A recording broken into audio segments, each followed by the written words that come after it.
Hei, sveiki, draugi! Atkal Mandars. Tā, nu ko? Esmu Latvijā tad, jā. Noīrējis dzīvokli Rīgā, Juglā, šitajā mājā.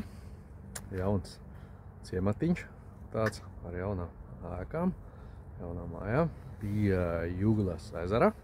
Tur Juglas ezers. Un kaut kā tā. Tā kā tā, nu smuki, tāda forša vieta un sakopts tāds, viss kopā, kaimiņu vēl nav daudz, tā kā sāk apdzīvot un palielam forši, pagaidām gatavošos šeit dzīvojot, tad droši vien Spānijai.